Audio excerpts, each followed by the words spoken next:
অনেকদিন যাবতই এরকম করে একটু শাক ভাজি খেতে ইচ্ছে করতেছিল। লাউ শাকের এই ভাজিটা আম্মু খুব মজা করে আর এই ভাজিটা আম্মুর কাছ থেকেই দেখে আমি করেছি।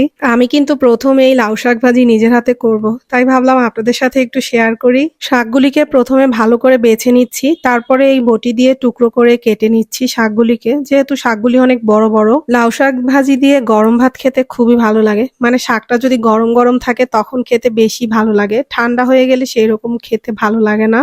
আজকে ভেবেছি শাকটা ভাজি হওয়ার সাথে সাথেই খেতে বসে যাব। সত্যি কথা, শাক ভাজি করব করে করাই হচ্ছিল না, তাই আজকে ভাবলাম যে করবই। তো শাকগুলি আমি একইভাবে সবগুলি কেটে নিচ্ছি। তারপরে কেটে নেওয়ার পরে শাকগুলিকে ভালো করে অনেকক্ষণ ভিজিয়ে রেখে ধুয়ে নিয়েছি। এখন চলে আসছি রান্না করার জন্য। আমি এখানে কড়াইতে একটু পরিমাণ পানি দিয়ে তার মধ্যে শাক দিয়ে দিচ্ছি। তার সাথে এখন দিয়ে দিব হচ্ছে লবণ আর হচ্ছে কাঁচামরিচ। এই দিয়েই আমি শাকটাকে ঢেকে দিব ঢাকনা দিয়ে। আম্মুর হাতের এই শাক ভাজিটা খুবই মজা হয়, তবে জানি না আজকে এই শাক ভাজিটা আম্মুর মতো হবে কিনা, তবে তার মতোই করার চেষ্টা করব। এইদিকে হচ্ছে আমি পেঁয়াজ, কাঁচামরিচ, রসুন কুচি করে নিয়েছি এই শাক ভাজি করার জন্য। তারপরে শাকটার ঢাকনাটা উঠিয়ে কিছুক্ষণ পর শাকটাকে নেড়ে দিচ্ছি।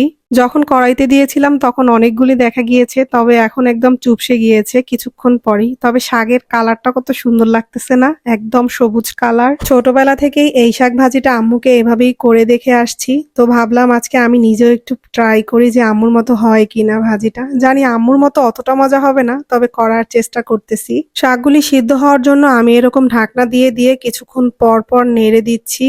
আর এই যে শাকটা এখন একদমই কমে গিয়েছে, এখন ডাঁটাগুলি বেশি দেখা যাচ্ছে। এখন কিন্তু আমার শাক সিদ্ধ হয়ে গিয়েছে, তারপরে আমি এখানে শাকটাকে বাগার দিতে আসছি। তো এইদিকে দিয়ে দিয়েছি রসুন কুচি আর হচ্ছে পেঁয়াজ কুচি, কাঁচামরিচ। এটাকে আমি একটু লাল করে ভেজে নিব, আর এই ভাজাটার কারণেই শাকের থেকে অনেক সুন্দর একটা ঘ্রাণ বের হবে। লাউ শাক ভাজি তো আমরা সবসময় এইভাবেই করে থাকি, আপনারাও কি এইভাবে করেন কিনা কমেন্ট করে জানাবেন। এই পেঁয়াজের মধ্যে দিয়ে তারপরে আমি শাকটাকে কিছুক্ষণ নেড়ে চেড়ে ভালো করে ভেজে নিব। তারপরে যখন একদম এরকম মিশে যাবে তখন আমি শাকটাকে, এই যে এখন হয়ে গিয়েছে, নামিয়ে নিব। আর এই শাকটা একদম তেল কম দিয়ে ভাজলে একদমই ভালো হয় না, তাই এটা একটু বুঝে দিতে হয়। তো আমি এভাবে দিয়েই করার চেষ্টা করেছি। তো জানি না আম্মুর মতো হয়েছে কিনা, তবে অনেক মজা হয়েছে। তো এই ছিল শাক ভাজি করার ভিডিওটা। কেমন লাগলো অবশ্যই একটা কমেন্ট করে জানাবেন, আর ভালো লাগে একটা শেয়ার করে দিবেন। তো শাক দিয়ে এখন ভাত খাবো বললাম না, শাকটা আজকে হওয়ার সাথে সাথেই ভাত খেয়ে নিব, তা না হলে শাকের এই মজাটা আমি একদমই পাবো না। এইভাবে করে শাক ভাজি খেতে আমার অনেকদিন যাবতই খুব ইচ্ছে করতেছিল, তবে করা হচ্ছিল না।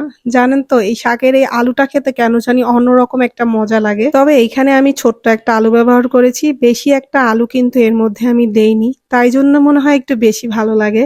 এরকম করে শাক দিয়ে ভাত খেতে কারা পছন্দ করেন তাও কিন্তু অবশ্যই জানাবেন। তো সবাই ভালো থাকবেন, আল্লাহ হাফেজ।